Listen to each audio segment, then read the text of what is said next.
নমস্কার।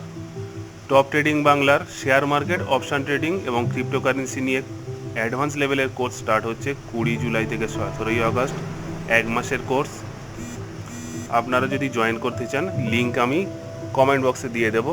ওখান থেকে যদি লিঙ্ক না ওপেন হয়, সিম্পলি ওটাকে কপি করবেন এবং আপনি যে ব্রাউজার ইউজ করেন সেখানে পেস্ট করলেই আমাদের এই পেজ ওপেন হয়ে যাবে। এখানেই আপনি ফর্ম ফিল আপ করতে পারবেন। বাকি কী কী শেখানো হবে, কেমনভাবে জয়েন করতে হবে এবং ইনস্টলমেন্টের মাধ্যমেও কিভাবে আপনারা পে করতে পারেন তাই নিয়ে পুরোপুরি ডেডিকেটেড একটি ভিডিও বানিয়েছি গতকাল আমাদের চ্যানেলেই, সেটি দেখতে পাবেন এবং বাকি ডিটেলস আপনারা এই শর্টসেই দেখতে পাচ্ছেন।